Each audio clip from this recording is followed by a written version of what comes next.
انا انزلناہ فی لیلۃ القدر، اور یہاں کہا گیا انا انزلناہ فی لیلۃ مبارکہ،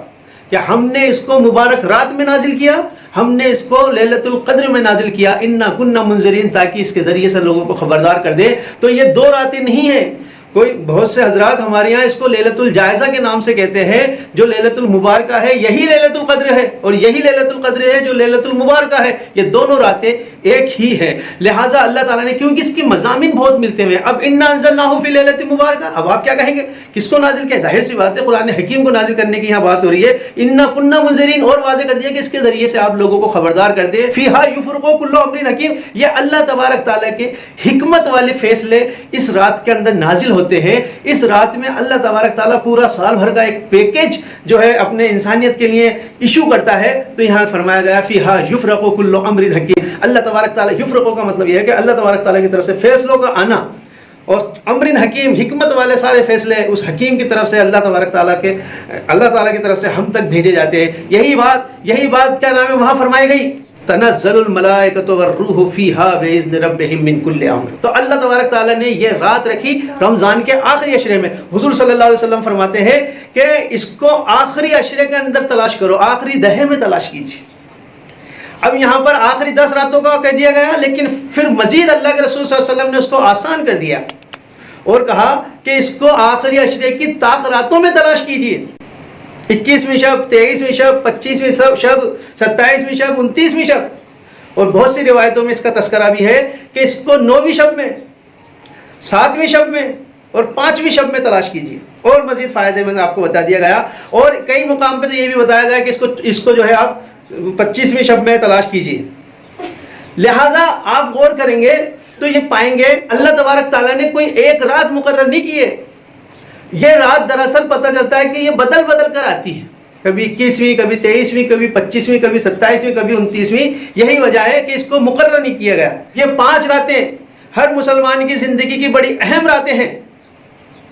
اگر انسان ان 5 راتوں کو اللہ کی عبادت میں گزار لے تو یہ سمجھیے کہ اس کو ان 5 میں سے ایک تو ضرور ہے لیلۃ القدر، تو ان 5 میں سے آپ کو ایک اگر لیلۃ القدر مل جاتی ہے تو 84 سال کی عبادت کا ثواب آپ کو ملے گا، زیادہ کم و بیش۔ اور کوئی شخص میچور ہونے کے بعد اس رات کو حاصل کرنے کی کوشش کرتا ہے اور اس کی زندگی میں 60 رمضان آتے ہیں، 70 رمضان آتے ہیں، اور یہ ہر سال جو ہے کہ 5 راتوں کی مشقت کرتا ہے، عبادت کرتا ہے، کیونکہ حضور صلی اللہ علیہ وسلم جیسے آخری عشرہ شروع ہوتا تھا خود بھی رات کو جاگتے تھے اور گھر والوں کو بھی جگاتے تھے۔ تو امت کے لیے یہ پیغام ہے کہ ہر شخص کو نجات چاہیے، لہذا ہر شخص اس کو تلاش کرے، ہر شخص جو ہے اس کے اندر محنت کرے، مشقت کرے، ریاضت کرے، اللہ تعالیٰ کے ساتھ لو لگائے، ذکر و اذکار کرے، درس و تدریس کرے، اور نوافل کا اہتمام کرے، دعائیں مانگے، امت کے لیے دعائیں مانگے۔ آخری عشرے کے اندر اللہ تبارک تعالیٰ نے ایک اور عبادت رکھی ہے، اور وہ ہے اعتکاف بھی رکھا گیا، اور اعتکاف مسجد میں کیا جاتا ہے۔ عاکفون فی المساجد، کہ جو مسجدوں میں اعتکاف کرو۔ مسجدوں میں جب اعتکاف کرتے ہیں تو اس کے اندر یہ ہے کہ آدمی ایکسٹرا جو شغل ہو سکتے ہیں اس سے بھی بچ جاتا ہے۔ جو دن میں اس کا روزے کا کچھ امکان تھا کہ اللہ بات ہو جائے،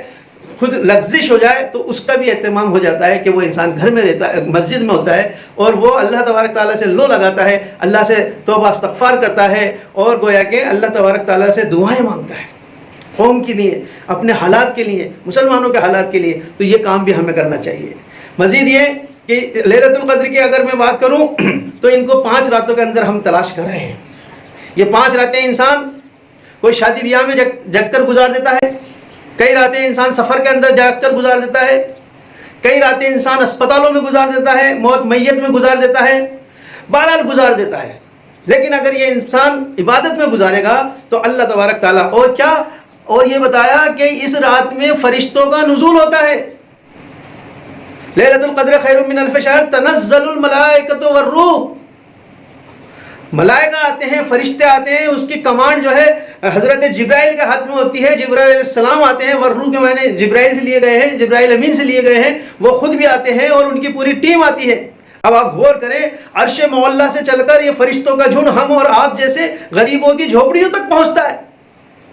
اور جو بندہ عبادت میں ہوتا ہے سلام علیہ، اس پر سلامتی کرتا ہے، سلام ہی حتی مطلع الفجر، اللہ کے حکم کے ساتھ آتے ہیں، اور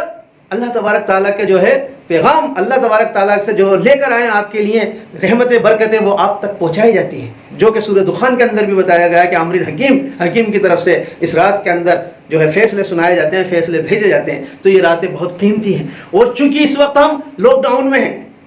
تو ہمارے پہ کوئی اضافی بوجھ بھی نہیں ہے، کسی کام کا بوجھ نہیں ہے. بڑا اللہ تبارک تعالیٰ کا رحم ہوا کہ ہم نے جو رحمت جو رمضان کی برکتیں ہم سے کھو گئی تھی، جو رمضان کی برکتیں ہم آخری عشرے میں مارکیٹ میں لوگ ہوا کرتے تھے کوئی کھانے پینے میں اور کوئی خریداری کے اندر، اللہ تعالیٰ نے اس کو روک کر اور ہمیں ایک موقع دیا کہ دیکھو رمضان کی حقیقت تو یہ تھی، یہ سادگی تھی اور یہ محنتیں تھیں اور یہ ریاضتیں تھیں، تم نے اس کو کھو دیا. تو اللہ تعالیٰ نے یہ موقع ہمیں لاک ڈاؤن میں بھی دیا ہے کہ ہم سب جو ہے ان 5 راتوں کی قدر کریں اور اس کے اندر راتوں کو جاگیں، اللہ تعالیٰ سے لو لگائیں. لیکن یاد رکھیں اللہ کے رسول صلی اللہ علیہ وسلم نے یہ بھی فرمایا ہے کہ بہت سے رات کے جاگنے والے ایسے ہیں جن کو رت جگہ کے سوا کچھ نہیں ملتا. لہٰذا کنسنٹریٹ کر کے جاگیں، اللہ سے لو لگا کے جاگیں، اللہ سے تعلقات بنا کر جاگیں. مزید یہ کہ اللہ کے رسول صلی اللہ علیہ وسلم فرماتے ہیں ومن قام رمضان فی لیلۃ القدر، جو شخص کھڑا رہا رمضان میں لیلۃ القدر کے اندر تو اس کے بھی تمام پچھلے گناہ معاف کر دیے. ایمانا و احتسابا غفر لہ ما تقدم من ذنبہ، کہ جو شخص کھڑا رہا لیلۃ القدر کے اندر قدر والی رات میں ایمان اور احتساب کے ساتھ، اس کے تمام پچھلے گناہ معاف کر دیے گئے. اللہ رب العزت ہمیں ان 5 راتوں کی قدر کرنے کی توفیق عطا فرمائے.